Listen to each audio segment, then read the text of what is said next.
आज नवरात्रि का तृतीय दिवस है, आज गणगौर का दिन भी है, आज सौभाग्य तीज भी है। आज तीज है, सौभाग्यवती केवल 7 दाने चावल के जल के पात्र में चंदन में भिगो कर डाल देने पर और उससे कामना कर कर, आरोग्यता की कामना कर कर, मात्र घर के जो मटका होता है, परिंदा होता है, उसके पास में समर्पित कर देने पर भगवान शंकर का नाम स्मरण कर कर जीव की रोग से मुक्ति भी हो जाती है। रोग नहीं घेरता उसको, आरोग्यता का अनुभव, आरोग्यता का सुख प्राप्त होता है। ये जगत जननी जगदम्बा तुम्हारी वस्तुओं से प्रसन्न नहीं होती, ये जगत जननी जगदम्बा तुम्हारे आभूषणों से प्रसन्न नहीं होती, ये जगत जननी जगदम्बा तुम्हारे मेवे और पकवान से प्रसन्न नहीं होती, ये जगत जननी जगदम्बा केवल तुम्हारा भाव देखती है कि मेरा पुत्र, मेरा बेटा, ये संसार का मानव मुझे कैसे रिझा रहा है, ये मुझे कैसे मना रहा है। पुराण के लिए लोग कहते हैं, कई लोगों के, कई विप्रजन, कई ब्राह्मण जन भी पूछते हैं, गुरुदेव ये बताओ कि इतने सारे उपाय आप बताते हो पुराणों में से निकाल कर, और हम भी प्रयास करें इसको निकालने के लिए, तो हम कौन सी पुराणों में ढूंढे? तो आपसे भी निवेदन है, स्कंद पुराण से निकालिए, लिंग पुराण से निकालिए, नर्मदा पुराण से निकालिए, देवी भागवत से निकालिए, श्रीमद् भागवत से निकालिए, शिव महापुराण से निकालिए, गर्ग संहिता से निकालिए, पद्म पुराण से निकालिए, राधा वल्लभी से निकालिए, एक एक पुराण में से, एक एक चरित्र में से, और तो और हम तो सहज भाषा में कहते हैं कि गीता प्रेस गोरखपुर की सारी गीता प्रेस गोरखपुर के अंकों को लेकर आ जाइए, चाहे शिव अंक हो, चाहे सती अंक हो, चाहे पार्वती अंक हो, चाहे मानस अंक हो, चाहे धेनु अंक हो, एक एक भगवान गीता प्रेस का एक एक अंक खरीद कर लेकर आओ, कल्याण का एक एक अंक तुम्हारे पास में लेकर आओ, और उस अंक में से एक एक उपाय को निकालने का प्रयास करो। आपको सारे उपाय मिल जाएंगे जो इस व्यासपीठ से बताए जाते हैं, सारे उपाय आपके सामने आ जाएंगे कि जो व्यासपीठ से दिए गए, सारे उपाय आपके सम्मुख में, आप निकालो और उसको पढ़ो और उसको लाइए। बस दबा दिया गया। आज ढोंग, प्रपंच, छल ने, दुनिया के लोगों ने शिव महापुराण के उपायों को, शंकर की कथा को दबा दिया था।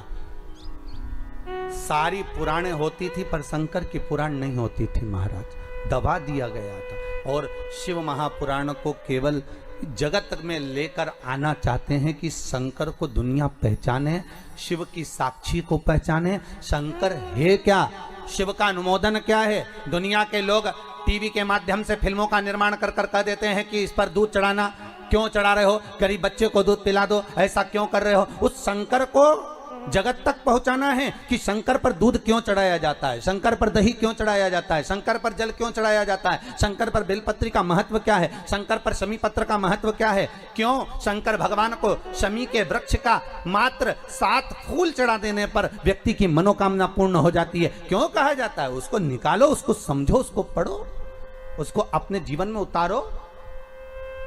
सारे देवी देवताओं को बहुत सा सामान चाहिए होगा, पर मेरे विश्वनाथ को कुछ नहीं चाहिए, मेरे शंकर को चाहिए क्या?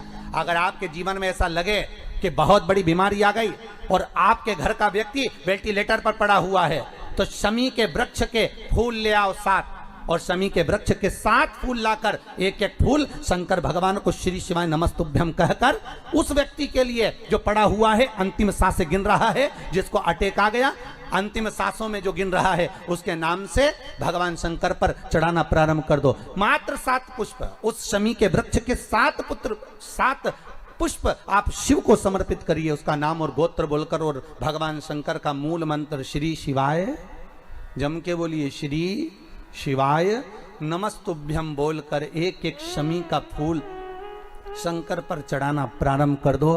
फिर आगे वो विश्वनाथ की मर्जी है, वो प्राण कैसे लेकर वापस आता है, उस काल से छुड़ाकर महाकाल कैसे लाता है, ये वो जाने। आपका फर्ज केवल आप अदा करिए। जब अंत में डॉक्टर भी हार जाते हैं, जब अंत में डॉक्टर भी कह देते हैं कि अब हमारे बस का नहीं है, अब तो उस परमात्मा के हाथ में, मतलब डॉक्टर को भी मालूम है कि एक और डॉक्टर बैठा हुआ है, एक डॉक्टर और है, वो बस वो थोड़ा सा दूर तो रहता है पर करीब भी बहुत है। कई लोग कहते हैं गुरुजी वो कैलाश पर रहता है बहुत, तो उनको बुलाएंगे तो आएंगे। हमने कहा कैलाश पर तो रहता ही नहीं है, जहाँ भक्त है वहाँ भगवान, वो दूर तो रहता ही नहीं। आप तो बस केवल उसको बुलाने का प्रयास करिए, आप दिल से बस उसको हाजिर, वो दिल से बुलाओ तो उसको। ये प्रश्न है, देखो आप, संजीत जी द्विवेदी हैं, भगवा शिवनगर से, प्रतापगढ़ से हैं। कहाँ बैठे हैं? अच्छा, संजीव जी आप ही हैं। आपने एक प्रश्न किया है गुरुदेव कि आपने तुलसी जी का महत्व समझाया, रुद्राक्ष का महत्व समझाया, पर आप कहते हैं कि गले में तुलसी हो, रुद्राक्ष हो, स्नान करने जाएं तो वो पानी शरीर पर आता है तो गंगा यमुना सरयू सरस्वती का फल मिल जाता है। पर हमारे को ऐसा सुनने को मिलता है कि रात को तो तुलसी की माला, रुद्राक्ष की माला उतार दी जाती है, फिर हम सुबह स्नान करने जाते हैं तो वो जल तो रहता ही नहीं। पहली बात तो संजीव जी, शिव महापुराण की कथा कहती है कि इस श्वास का कोई भरोसा नहीं है, हर पल जपो। तो यहां शास्त्र कहता है कि गले में जो तुमने तुलसी की माला धारण करी है या रुद्राक्ष पहना है, उसको उतारने का महत्व नहीं है कहीं पर भी, कि आप इसको उतार को रात पर सोइए। बैठिए, बहुत सुंदर प्रश्न करा आपने, जगत कल्याण के लिए। ये सभी के मन में प्रश्न आता है कि हम तुलसी की माला पहने या हम रुद्राक्ष, बैठिए, रुद्राक्ष की माला पहने तो हम रात को उतार दें? कौन कहता है? आप तो तुलसी, रुद्राक्ष कभी शमशान में भी आप पहनकर चले गए, कभी हॉस्पिटल में भी आप पहनकर चले गए, कभी किसी सूतक सुए के घर में भी आप पहनकर चले गए, तो ना तो तुलसी ना रुद्राक्ष ये दोनों कभी अशुद्ध नहीं होते। जैसे गंगा का जल जहां भी रख दो वो हमेशा शुद्ध ही रहता है, उसी तरह तुलसी और रुद्राक्ष भी शुद्ध है, वो कभी अशुद्ध नहीं होते। कौन कहे आपसे कि आप इसको उतारो और मालूम पड़े अपन उतार के रात को सो और रात के प्राण निकल गए तो भाई जीवन का क्या भरोसा है? कौन ने देखा, किसने देखा, कब देखा? तो यहां तो शास्त्र कहता है कि बिना तुलसी के भगवान जब भोग ग्रहण नहीं करता तो बिना तुलसी के भगवान तुम्हें वैकुंठ कैसे घुसने देगा, प्रवेश कैसे देगा?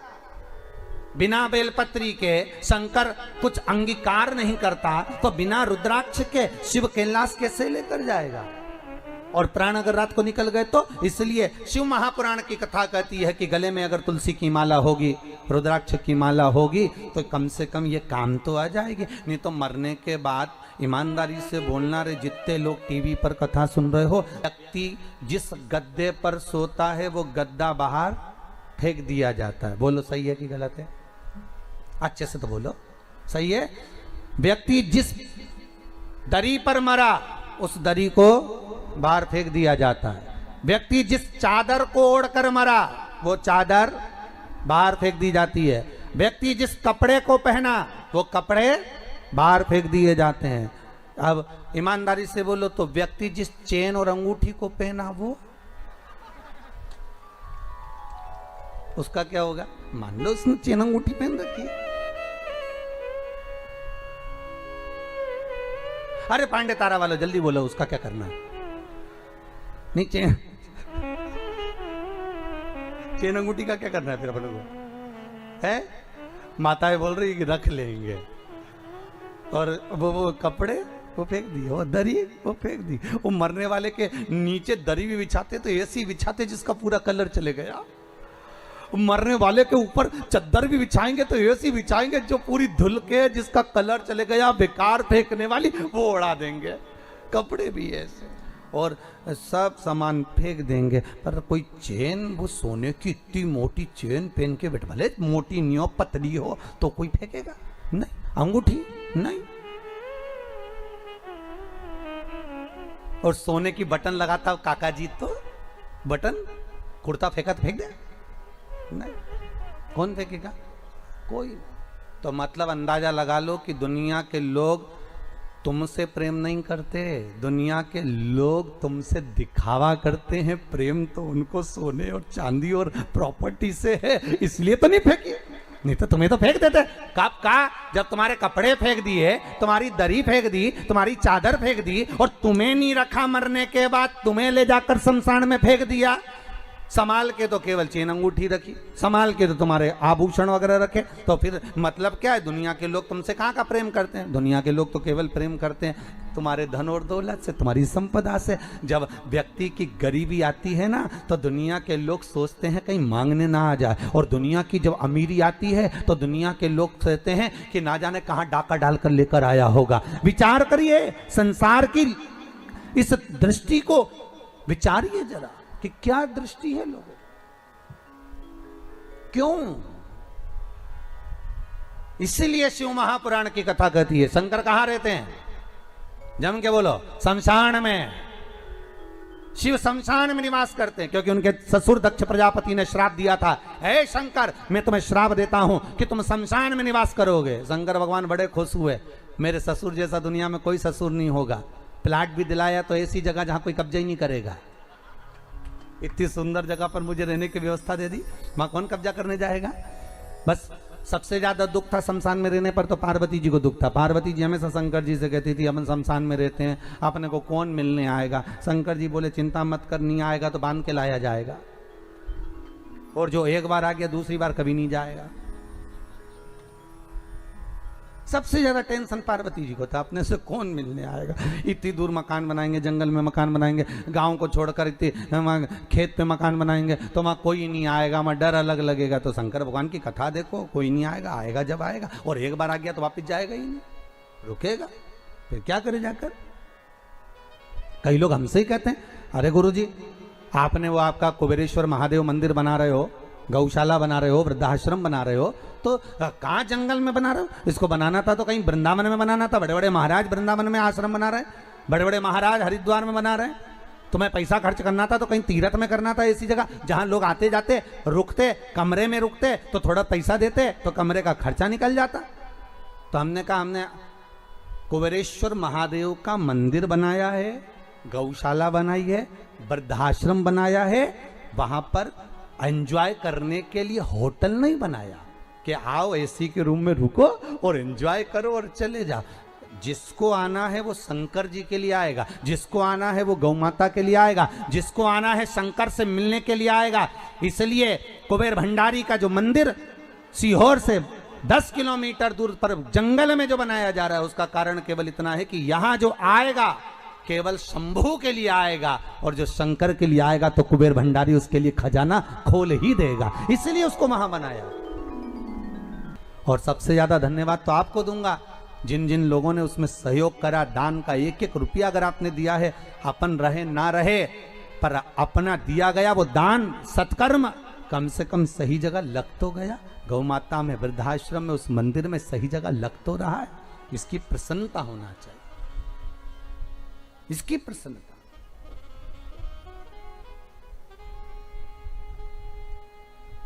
अपनी चित्तवृत्ति, अपना मन बनाओ।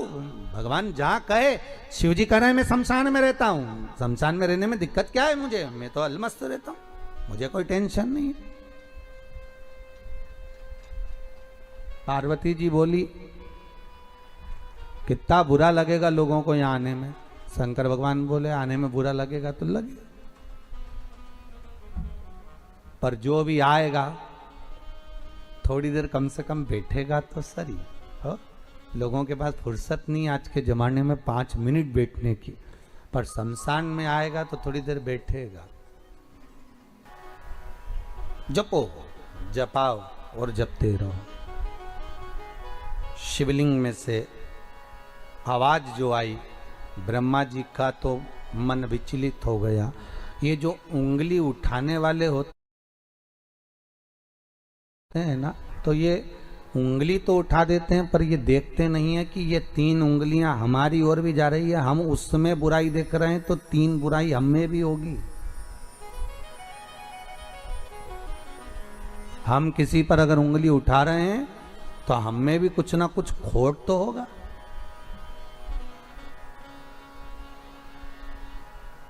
अब ब्रह्मदेव तो कह दिए, ये आकाशवाणी झूठी लगती है मुझे तो। शंकर भगवान ठहाका लगाकर हंसे, शिवलिंग में से आवाज आई, अरे ब्रह्मदेव तुम मुझसे कह रहे हो कि आकाशवाणी झूठी है? हाँ,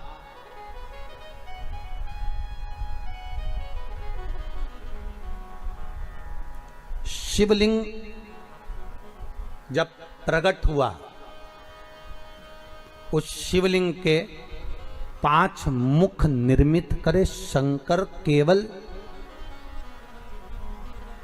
शिव केवल प्रामाणिकता देने के लिए। बहुत सुंदर चरित्र, जरा ध्यान दीजिएगा।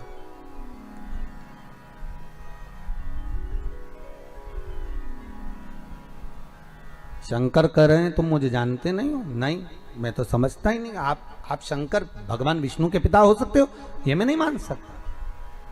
5 मुख शंकर ने शिवलिंग में से प्रकट कर दिए, इसलिए ओम नमः शिवाय, ये नमः शिवाय जो शब्द है पंचाक्षर, ये शंकर के प्रथम शिवलिंग में से प्रकट हुआ था। जो 5 मुख निकले थे उसमें से एक एक अक्षर प्रकट होकर सम्मुख में आया था। ये ओम नमः शिवाय शिव का प्रथम अक्षर,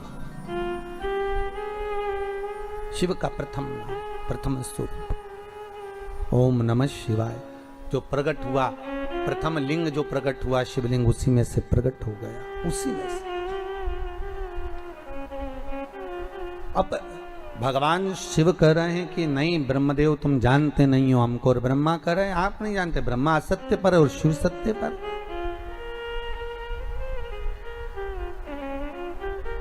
कितने प्रमाण भगवान शंकर ने ब्रह्मा को दे दिए, पर ब्रह्मा मानने को तैयार नहीं। शिव जी जान गए कि अब सत्य के लिए प्रमाण की जरूरत नहीं पड़ना, अब प्रमाण देगा ब्रह्मा असत्य के लिए। शंकर जी ने ब्रह्मा जी की बुद्धि ऐसी कर दी कि ब्रह्मदेव भगवान विष्णु से बोले अगर ये आपके पिता हैं तो आपके पिताजी के चरण कहाँ हैं और सिर कहाँ है? इस शिवलिंग का सिर देखने के लिए मैं जाऊंगा, आप चरण देखने के लिए जाओ और ढूंढ कर लेकर आओ भगवान के चरणकार, मैं शीश देखने जाता हूं। भगवान ने बुद्धि फेर दी, विनाश काले विपरीत बुद्धि। जब व्यक्ति का विनाश आता है, जब मनुष्य नष्ट होने वाला रहता है, तो दूसरे की निंदा करना प्रारंभ कर देता है, दूसरे के लिए अपशब्द बोलना चालू कर देता है, दूसरे को नीचे दिखाना प्रारंभ कर देता है, दूसरे पर उंगली उठाना चालू कर देता है।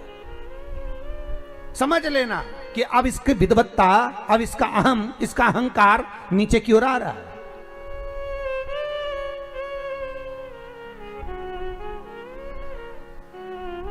उठाओ उंगली, मना नहीं है, पर पहले सबूत सामने रखो। ब्रह्मा जी भी बार बार कह रहे हैं सिर कहाँ है चरण? गए भगवान विष्णु ने कहा क्या चाहते हो ब्रह्मदेव? ब्रह्मदेव कह रहे हैं कि आप चरण ढूंढो। भगवान का ठीक है, मैं जाता हूं चरण ढूंढने के लिए। शिवलिंग का चरण ढूंढने के लिए भगवान नीचे गए, ब्रह्मा शीश ढूंढने के लिए ऊपर गए। अब भगवान चरण ढूंढने गए, उनको चरण मिले ही नहीं, वापिस आ गए।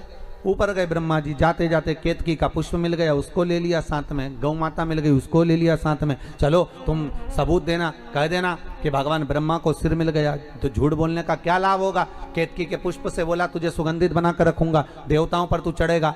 और गाय कहने लगी मेरा क्या लाभ? तो भगवान ब्रह्मदेव कहने लगे अगर तू जाकर मेरे भगवान शिव के सामने एक बार झूठ बोल देगी तो तुझे घर की पहली रोटी खाने को मिलेगी। गौ माता बोली चलो ठीक है बोल देती हूँ। चले गए, आ गए सामने। भगवान ब्रह्मा ने भगवान विष्णु से पूछा नारायण हे प्रभु आपको क्या भगवान के चरण मिले? भगवान विष्णु ने तो कह दिया मुझे चरण मिले ही नहीं। शंकर भगवान के मुख से निकल गया जय हो सत्यनारायण भगवान की। स्कंद महापुराण की कथा कहती है सत्यनारायण की कथा यही शंकर की कथा से निकली है। कौन से भगवान की कथा? सत्यनारायण भगवान। क्योंकि भगवान विष्णु शिव जी के सामने सत्य बोल दिए थे, इसलिए उनका नाम हो गया था, जम के बोलो, सत्यनारायण। अब आज के जमाने में तो जिसका नाम सत्यनारायण रहता है वो भी असत्य बोलता फिरता है, बड़ी आफत है। अरे कम से कम थोड़ा बहुत तो नाम का अंश रखो रे, कम से कम थोड़ा बहुत तो नाम का ध्यान रखो कि अपना नाम क्या है। अगर तुम्हारा नाम शांति बाई है तो कम से कम थोड़ी तो शांत रहे है? और अगर तुम्हारा नाम भीम सिंह है, वो हमारे यहाँ एक पंडित जी हैं, उनका नाम भीम है, और तो वो हमेशा भीम जैसी दादागिरी दिखाते रहते। वो तो जब देखो जब दादागिरी है दिखा, और जो भी मिले उससे बस वो दादागिरी, मैं ऐसा कर दूंगा। मैंने कहा भीम शांति बैठ।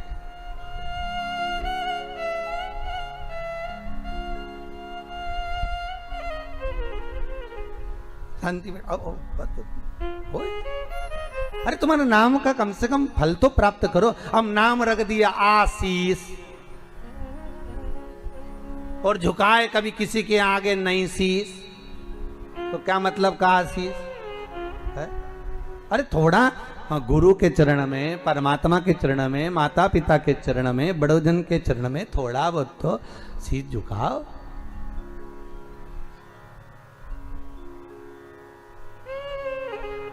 थोड़ी नम्रता। महाराज प्रेम हो जहां, स्नेह हो जहां। झूठ बोल रहे हैं, भगवान सत्यनारायण सत्यनारायण हो गए। ब्रह्मा जी ने कहा आपको चरण नहीं मिले? नहीं। भगवान विष्णु ने पूछ लिया आपको भगवान शंकर का सिर मिला क्या? ब्रह्मा जी बोले बिल्कुल मेरे को तो मिला। अब एक बार अगर कहीं का व्यक्ति झूठ बोल देना तो उसको फिर झूठी झूठ बोलना पड़ता है। एक जगह हम कथा करने गए तो हमने उनकी सास से पूछ लिया तुम्हारी बहू नहीं आ रही कथा में? क्या गुरुजी अब क्या बताएं, बच्चों की पढ़ाई चल रही। अच्छा, एग्जाम का टाइम आ गया, बच्चों के 2 पेपर हो गए तो पढ़ाई। हमने कहा ठीक है। अब हम उनके पड़ोस में पधरावनी के लिए गए, अब वो माने नहीं तो हम पड़ोस में चले गए तो इनकी बहू आ गई और बहू मिली तो बहू से कहा हमने, कहा क्यों तुम कथा में नहीं आ रही? तो क्या अम्मा से कहा था हमने कि हमको कथा में ले चलो, तो अम्मा बोली तू क्या करेगी कथा में जाके, हमको नहीं ले गई। तो हमने कहा तुम्हारी अम्मा तो बोल रही थी कि बच्चों के एग्जाम चल रहे हैं, 2 पेपर हो गए, इतने में तो डोकरी आ गई। और जो बूढ़ी अम्मा आई, हमने अम्मा से कहा क्यों डोकरी झूठ बोले, क्यों झूठ बोल रही हो कि बच्चों के पेपर चल रहा है? अरे महाराज मैं मेरे बच्चों की थोड़ी ना कह रही थी, तो मैं तो पड़ोसी के बच्चे की कह रही थी। मैंने कहा वाह रे गजब, ये तो उसी में का हाल है जैसे एक अम्मा रोज बेचारी लकड़ी लेने जाए, रोज थक जाए, थकने के बाद भगवान से कहे भगवान मैं तो बहुत थक गई, तू तो मुझे उठा ले, अब तो संसार से उठा ले, अब मुझे रहना ही नहीं, तू तो उठा ले। एक दिन लक्ष्मी जी ने भगवान विष्णु से कहा भगवान ये रोज रोज कहती है उठा ले उठा ले, उठा ला। तो भगवान बोले कोई झाड़ू है जो उठा ले?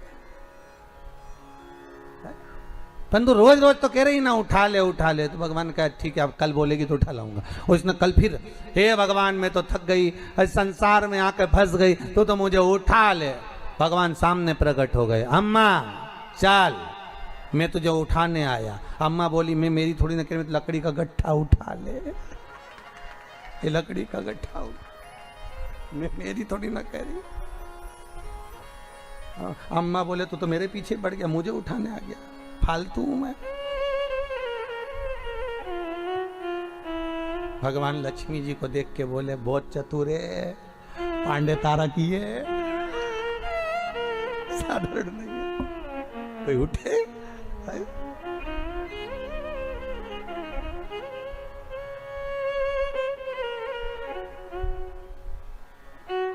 एक बात तो है, पांडे तारा में आनंद तो है, कुछ भी हो उत्तर प्रदेश की ये धरा आनंदमय तो है महाराजो, आनंद। अब भगवान ब्रह्मा से कहा कि तुम बोलो क्या तुम्हें सिर मिला? हाँ, आकाशवाणी हो गई, ब्रह्मा झूठ बोल रहा है, ब्रह्मदेव असत्य बोल रहे हैं। असत्य बोल रहे हैं? हाँ, ब्रह्मा जी बोले आकाशवाणी झूठी है, ना मानो तो पूछ लो ये केतकी के पुष्प से। केतकी के पुष्प को भगवान ने लिया और पूछा क्यों केतकी के पुष्प? क्या ब्रह्मा जी को सिर मिला? क्या ब्रह्मा जी को मस्तक मिला? केतकी का पुष्प ब्रह्मा को मस्तक मिला जानकर केतकी का पुष्प बोला हाँ, ब्रह्मा को शीश मिला। ब्रह्मा को सिर प्राप्त हुआ है, ब्रह्मा को मस्तक मिल गया। हाँ, भगवान आकाशवाणी कर कर बोले ये ब्रह्मा जिस केतकी के पुष्प को लेकर आया है वो झूठ बोल रहा है। ए केतकी के पुष्प, भगवान शंकर कहते हैं केतकी के पुष्प में तुझे श्राप देता हूं, सारे देवताओं पर तू चढ़ेगा पर शंकर पर कभी नहीं चढ़ेगा। और अगर कोई भूल से भी केतकी का पुष्प शंकर को चढ़ा देगा तो 1000 गौ हत्या के बराबर उसको दोष लग जाएगा। इसलिए केतकी का फूल सारे देवताओं पर चढ़ता है पर भगवान शिव पर नहीं चढ़ता, शंकर पर नहीं चढ़ता।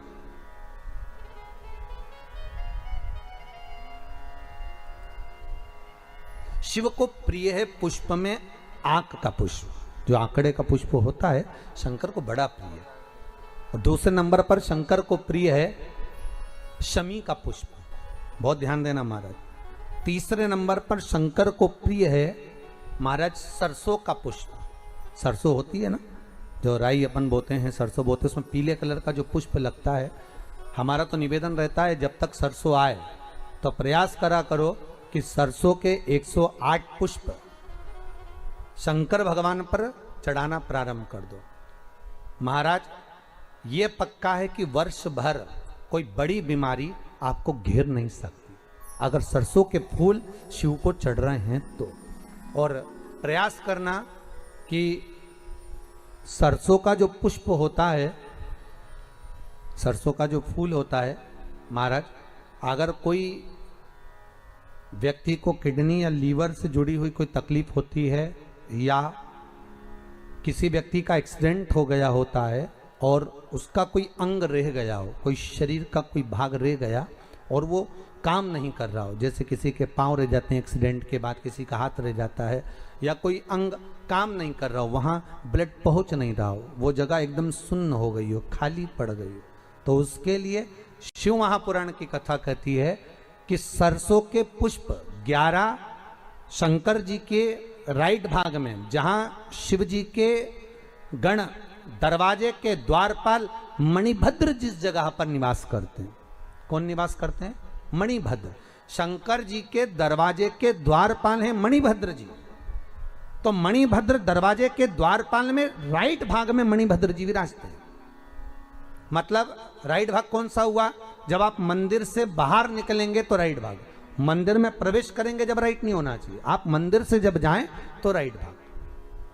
मतलब आप मंदिर से राइट से जाएंगे तो शंकर जी का भी राइट हो जाएगा, क्योंकि शिव जी ऐसे बैठे हैं तो शंकर जी का भी राइट हो गया, देवता उनका भी राइट हो गया, तो राइट भाग सीधा हाथ मणिभद्र जी का स्थान। 11 सरसों के पुष्प मणिभद्र के उस द्वार पर आप रख दीजिए और मणिभद्र के द्वार पर रखकर अंदर जाकर 108 वापिस जब आप बाहर निकल रहे हैं, ये पुष्प आप रखने के बाद एक बार बाहर जाएंगे फिर वापिस आएंगे मणिभद्र के रखने के बाद, और अंदर जाकर 108 सरसों के पुष्प शंकर को समर्पित करेंगे महाराज। उस सरसों के पुष्प जो शिव जी को आप समर्पित कर रहे हैं उसको वापिस लेकर आएंगे, श्री शिवाय नमस्तुभ्यम बोलकर उस सरसों के पुष्प को महाराज सरसों के तेल की बोतल में उसको डाल लीजिए। शंकर भगवान को किसी भी प्रदोष में, शाम के समय प्रदोष काल में उस तेल को वापस ले जाकर चढ़ा दीजिए शिव जी को, उसको वापस लेकर आ जाइए। उस तेल का प्रयोग आप नाभि में डालिए और जो शरीर काम नहीं कर रहा उस स्थान पर कम से कम 15 दिन 20 दिन तक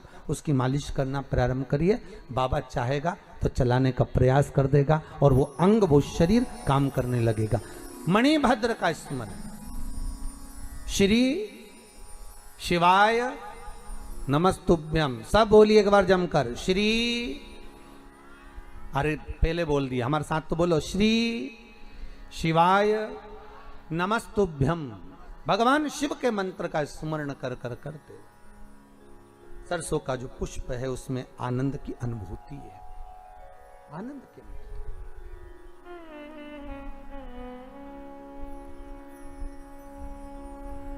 महाराज शिव औघड़ी है, शंकर औघड़ी, भगवान शिव कह रहे हैं भगवान शिव बोल रहे हैं, अरे ब्रह्मा तुम झूठ बोल रहे हो, और तुम केतकी के पुष्प को लेकर आए, ये भी झूठ बोल रहा है। असत्य बोलने वाला व्यक्ति असत्य सिखाकर लगता है।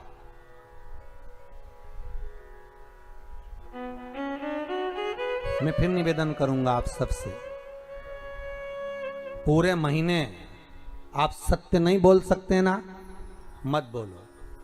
पूरे महीने में कम से कम एक हफ्ता बना लो कि मेरे को इस हफ्ते में सत्य बोलना। एक हफ्ते भी सत्य नहीं बोल सकते तो निवेदन है कोई 2 दिन ऐसा बना लो कि मैं 2 दिन सत्य बोलूंगा। 2 दिन सत्य नहीं बोल सकते तो शिव महापुराण की कथा कहती है कम से कम 1 दिन ऐसा बना लो कि मैं सत्य बोलूंगा। 1 दिन नहीं बना सकते तो कम से कम 2 घंटा ऐसा बना लो कि मैं सत्य बोलूंगा। 2 घंटा नहीं बना सकते तो कम से कम 1 घंटा बना लो कि मुझे सत्य सुबह 8 बजे से लेकर 9 बजे तक सत्य बोलूंगा। पर किसी को बताना मत ही सत्य तुम कि 1 घंटे में इसी समय पर सत्य बोलता हूं, नहीं तो उस समय पर पत्नी आ गई और उसने कुछ पूछ लिया तो अच्छा आपत तुम्हारी, फिर सत्य।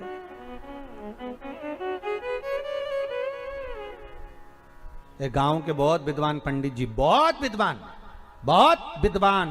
खूब सत्संग करने वाले, खूब पूजन पाठ कराने वाले, खूब विद्वान पंडित जी, और चले गए नरक।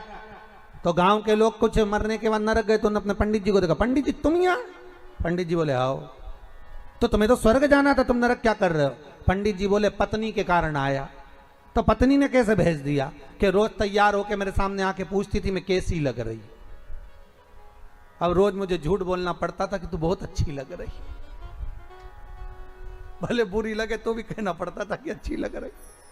अब उसके चक्कर में बेचारा नरक चले गए। तो तुमसे निवेदन है तुम भी अपने पति से कभी मत पूछा करो मैं कैसी लग रही। एक आध दिन सुबह के समय पर अगर वो सत्यवादी बनकर मुंह से बोल दिया, जैसे तुमने आकर पूछा क्यों जी कैसी लग रही, और पति बोल दे ऐसी लग रही जैसे हरी घास में भैंस चर रही, अब कितना बुरा लगेगा। तो इसलिए सत्य बेचारा बोल भी नहीं पाता कि बोले तो सत्य कैसे बोले।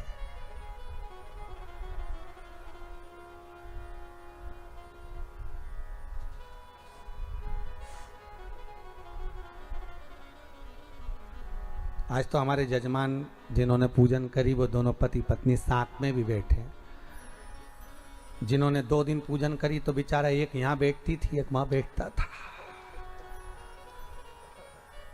तो हम भी टेंशन में रहते थे कि आखिर ये दोनों अलग अलग क्यों बैठे, बड़ा सोचना पड़ता था। हर हर भगवान शिव ओघड़ रानी सत्य की मूर्त है। आप ना बोल सके थोड़ा सत्य बोलिए साहब, अपनी जिंदगी को सत्यमय जीने का प्रयास करिए। सत्यम शिवम सुंदर, जीवन में सत्य आएगा तो शिव मिल जाएगा, और शिव मिल गया तो जीवन सुंदर बन जाएगा। आप अपनी जिंदगी आनंदमय हो जाएगी।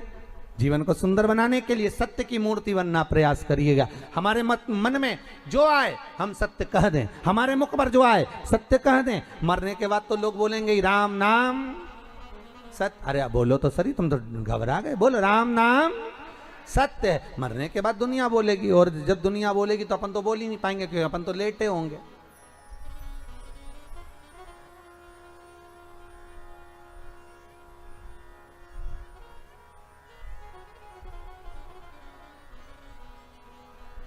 सत्य बोलने का प्रयास करिए थोड़ा थोड़ा, ठीक है।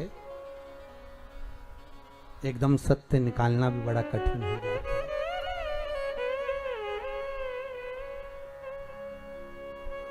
एकदम अगर सत्य निकल भी जाए ना तो बड़ा कठिन।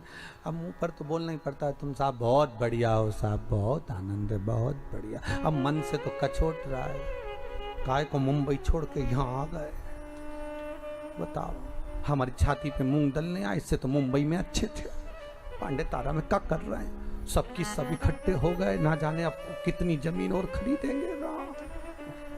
और सामने के अच्छा हुआ आ गए, वैसे भी लॉकडाउन लग गया है महाराष्ट्र में, तुम लोगों का तो यहाँ आना अच्छा था। पर अंदर से सोच रहा काय को आ गए, भीतर से सोच रहा बाहर से अच्छा।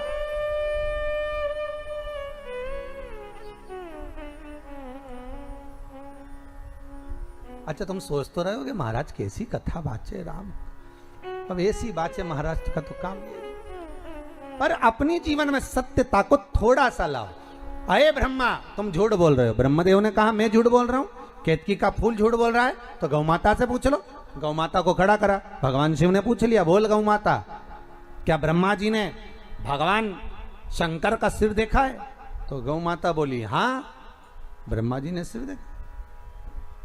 अब तो भगवान शिव को क्रोध आ गया, अरे गौ माता तू जगत की मां कहलाती है, दुनिया के लोग तुझे पूछते हैं गौ माता, और तू कह रही है कि शंकर जी का सिर ब्रह्मा ने देखा है। मेरे सामने इस शंकर की साक्षी में तूने झूठ बोला है गौ माता। मैं तुझे श्राप देता हूं गौ माता, तेरा पूरा शरीर पूजा जाएगा पर तेरा मुख अपूज्य माना जाएगा। हिंदू धर्म में सारी परिक्रमा आगे से होगी पर गौ माता की परिक्रमा पीछे से होगी।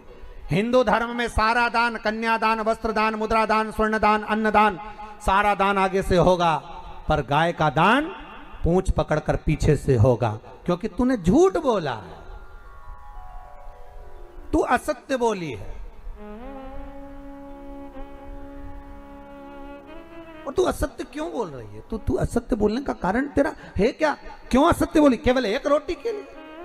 और यही तो मनुष्य है साहब, मानव करता क्या? एक रोटी के लिए असत्य बोलता है, एक रोटी के लिए झूठ बोलता है, एक रोटी के लिए असत्यता का बिंदु पकड़ कर बैठता है, केवल एक रोटी के लिए।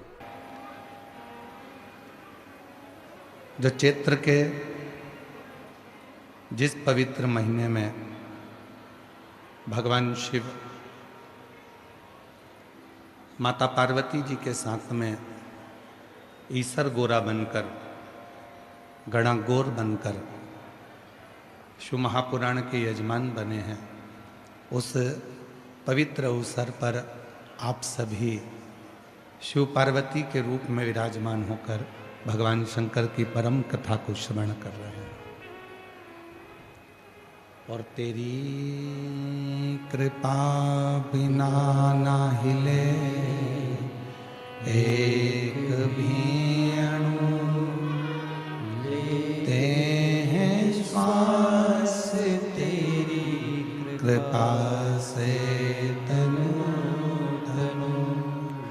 बखान क्या करूं मैं राखों के ढेर का, चपटी भभूत में खजाना कुबेर का। हे गंगाधार मुक्ति द्वार ओमकार तू, भोले ओमकार तू, आयो शरण बिहारी शंभु तार तार तू। बखान क्या करूं मैं राखों के ढेर का, चपटी भभूत मेरे खजाना कुबेर का। हे गंगाधार मुक्ति द्वार ओमकार तू, भोले ओमकार तू, आयो शरण तिहारी तार तू। जिस कथा को आप और हम श्रवण करने के लिए बैठे हैं, ये कोई साधारण सा प्रसंग नहीं है। और अपनी बुद्धि से एक बात और निकाल देना कि शिव पुराण को सुनने आए।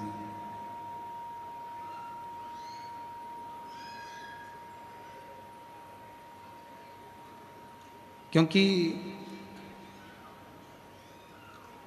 श्रीमद् भागवत कथा को सुना जाता है, श्री रामचरितमानस को सुना जाता है, विष्णु पुराण, अग्नि पुराण, पद्म पुराण, लिंग पुराण, नर्मदा पुराण, स्कंद पुराण, इनको सुना जाता है। पर शिव महापुराण को महसूस किया जाता है। जहाँ पर भी बैठकर आप ये 5 पंडाल 6 पंडाल, बहुत सारे पंडाल यहाँ बनाए गए हैं।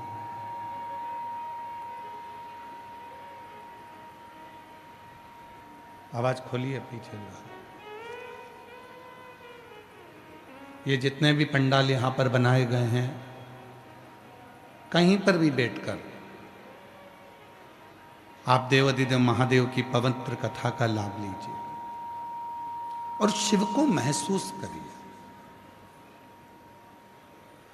कथा सुनने के लिए आए हो वो अपनी जगह पर है, पर यहाँ शिव महापुराण की जो कथा कहती है ये श्रवण करने के लिए नहीं, शिव को अपने मन की बात कहने के लिए, भगवान शंकर को अपने दिल की बात कहने के लिए यहाँ पहुंचे।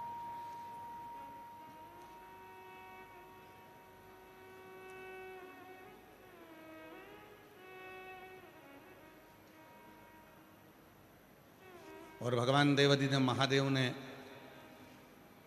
अपना प्रमाण दे दिया। कथा का नियम है कि हल्की पुल्की जल वृष्टि बाबा करा देता है कार्यक्रम के प्रथम में, बीच में, कभी। और बहुत परीक्षा लेता है। 7 दिन की शिव पुराण की कथा में आप सब महसूस करेंगे कि शिवजी परीक्षा कितनी लेते हैं, भगवान शंकर कितनी परीक्षा लेते हैं। और हमने पहले भी इस कथा के माध्यम से आपके सम्मुख में कहा है कि परीक्षा तो जन्म होता है, जब माता के गर्भ से हम जन्म लेते हैं, उस दिन से लेकर मरते हैं तब तक हमारी परीक्षा चालू रहती है। हम एग्जाम देते ही रहते हैं। अब यहाँ जितने भी शिव भक्त कथा को सुनने के लिए आए, आपसे निवेदन है, कोई आपसे पूछे कि आप शिव पुराण की कथा सुनने के लिए आए हो, नहीं, उसको अपने हृदय से लगाकर, अपने देव अधिदेव महादेव से कहकर, अपने दिल की बात, अपनी कामना कहकर बाबा से फिर जाओ, मेरा देव अधिदेव महादेव आपकी कामना पूर्ण जरूर कर दे। यहाँ शिव को महसूस करना, यहाँ केवल शिव पुराण की कथा को श्रवण नहीं करना, यहाँ भगवान शंकर की केवल कथा नहीं सुनना है, हमको शंकर को महसूस करना है, शिव को प्राप्त करना।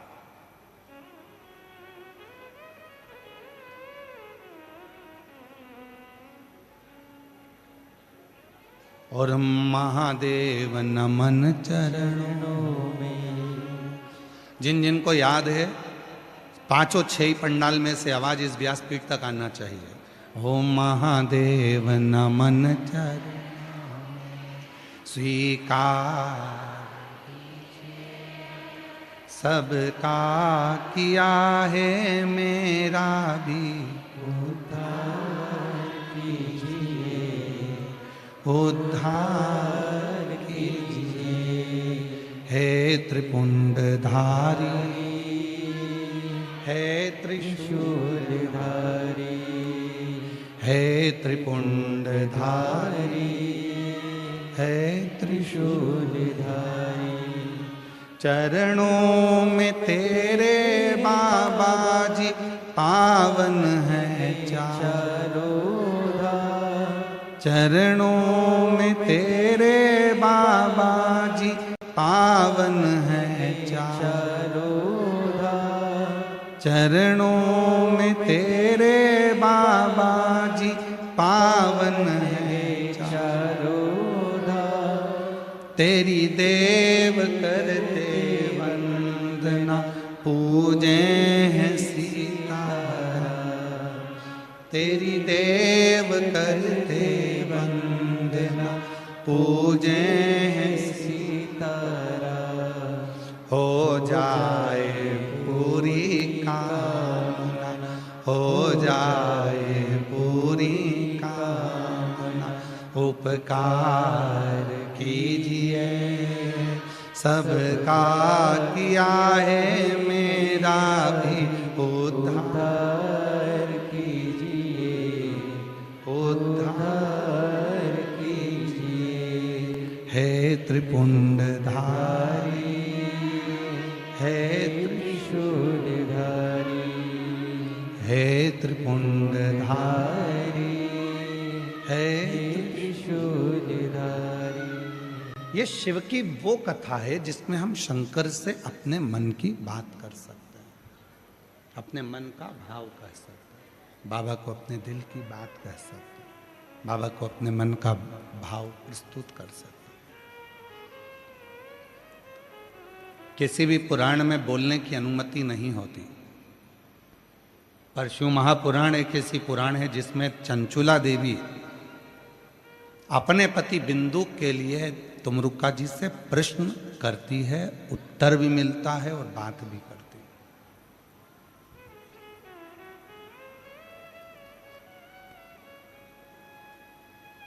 अब इस कथा के अंतर्गत आप बैठकर बाबा से क्या कहना चाहते हो ये आपके ऊपर निर्भर करता है।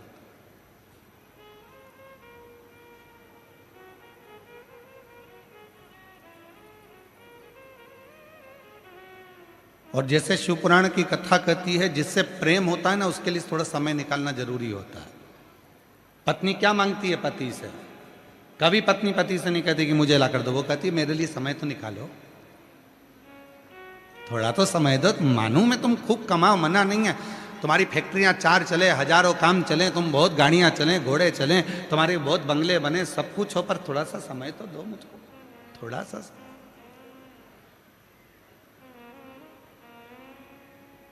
और जो पत्नी मांगती है, बच्चे भी कहते हैं पापा थोड़ा तो समय दिया करो, हमको कहीं तो घुमाने ले चलो, थोड़ा सा तो समय दो। कमा लिया, खूब मेहनत करो, परिश्रम करो, कमाई करो, बंगला बनाओ, गाड़ी बनाओ, घोड़ा बनाओ, तुम्हें जो बनाना बनाओ, पर थोड़ा समय तो दो।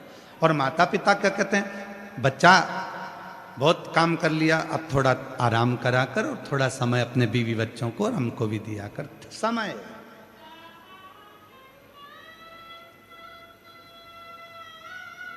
प्रेम क्या मांगता है? समय। और समय मांगते मांगते मांगते मांगते एक दिन ऐसा आ जाता है कि हॉस्पिटल में वेंटिलेटर पर पड़े रहते हैं और डॉक्टर से कहते हैं डॉक्टर साहब कुछ कर दो जिससे इनका समय थोड़ा मिल जाए, बाबा की कृपा से थोड़ा समय मिल जाए, ऐसी करुणा कर दीजिए, ऐसी कुछ कर दीजिए। समय।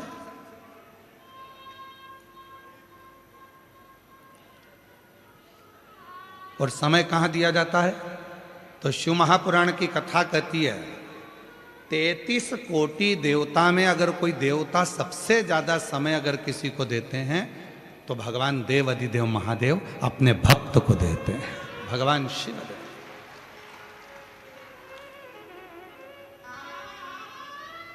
अपने भक्तों के साथ में।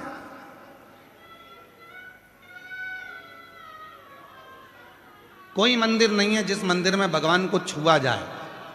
राम जी के मंदिर में जाओगे तो दूर से दर्शन करो, भगवान कृष्ण के मंदिर में जाओगे तो दूर से दर्शन करो, माता रानी के मंदिर में जाओ तो दूर से दर्शन करो, किसी भी मंदिर में जाओ दूर से दर्शन करो। केवल एक देव अधिदेव महादेव ऐसे हैं जो अपने भक्त के लिए हमेशा आनंद के साथ बैठे रहते हैं। आओ, एक लोटा जल लाओ, चढ़ाओ, अपने घर जाओ, और फालतू का टाइम बर्बाद मत करना, मेरे पास बैठकर समय बर्बाद मत करना। शिव जी कहते हैं मेरे को फुर्सत नहीं रत्ती भर की, क्योंकि दूसरा भक्त इंतजार में खड़ा है, वो भी लोटा भर के जल चढ़ाए और घर जाए। क्यों? क्योंकि भगवान शंकर कर्म को प्रधान मानते हैं। शिव आलस से दूर है, शिव आलसी तत्व से दूर है। शंकर को आलस पसंद ही नहीं है।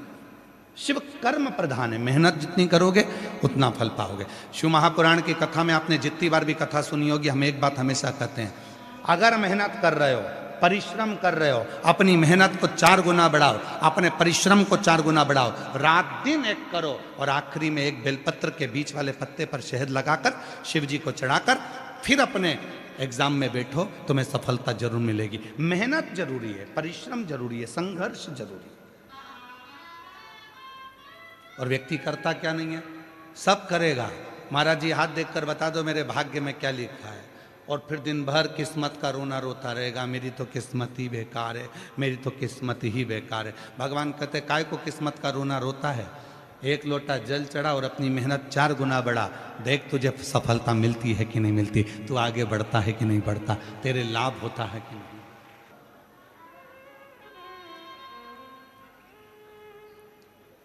अब कितनी मेहनत करी होगी आप लोगों ने भी, यहां पहुंचने के लिए वीडियो वालों ने वीडियो डाला, पूरे पंडाल में पानी भरा गया। शिव को पाना है, थोड़ा परिश्रम जरूरी, शंकर को पाने के लिए थोड़ी मेहनत जरूरी है।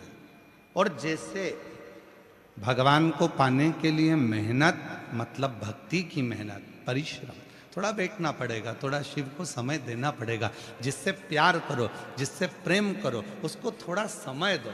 और पत्नी से प्रेम करते हो तो पत्नी को समय दो, बच्चों से प्रेम करते हो तो बच्चों को समय दो, माता पिता से प्रेम करते हो तो माता पिता को थोड़ा समय दो। और उसी तरह शिव महापुराण की कथा कहती है, यदि देव अधिदेव महादेव से प्रेम करते हो तो थोड़ा समय दो। शंकर जी के मंदिर में एक लोटा जल चढ़ाने जाओ, शिव की स्तुति गाओ, शंकर का भजन करो, मंत्र जाप करो, नाम जाप करो, स्मरण करो, थोड़ी सेवा करो, थोड़ी चाकरी करो, उसका फल मिलेगा, फल प्राप्त हो।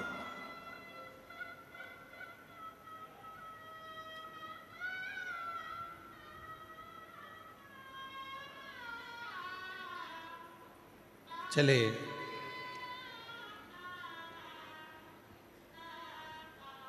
शिव महापुराण की कथा बैठे श्रवण करी, हृदय से बाबा से विनय करी, चलती।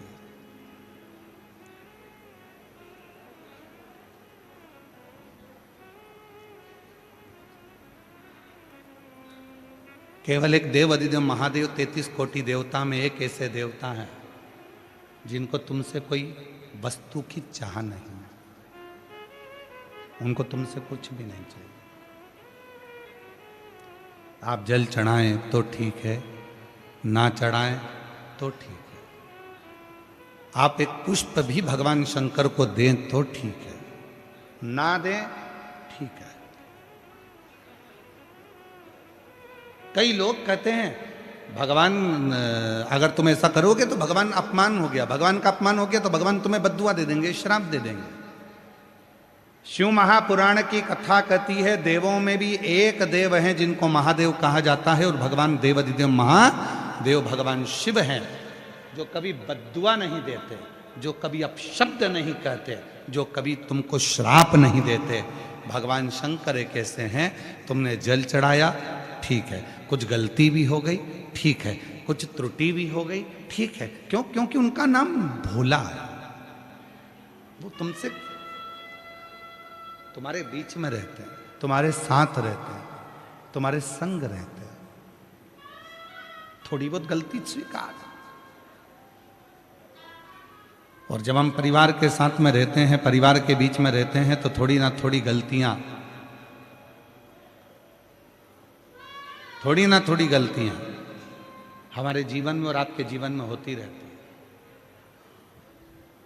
कभी यह मत सोचना कि आप पूर्ण ब्रह्म परमात्मा बनकर पैदा हुए हो, हर एक व्यक्ति से गलती हो। ऐसा संसार में कोई जन्मा ही नहीं जिसने गलती ना करी, और गलती होना चाहिए। जिसको मानव देह स्वीकार करे और उस गलती को सुधारने का प्रयास करे।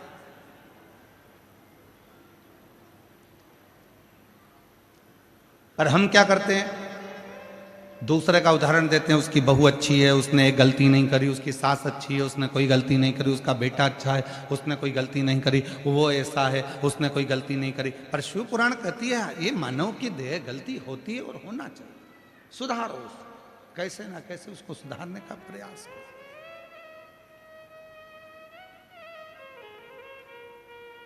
थोड़ा सुधारिएगा, और जब सुधारेंगे गलती को तो अपने आप सुख का अनुभव होगा। और मेरे भोले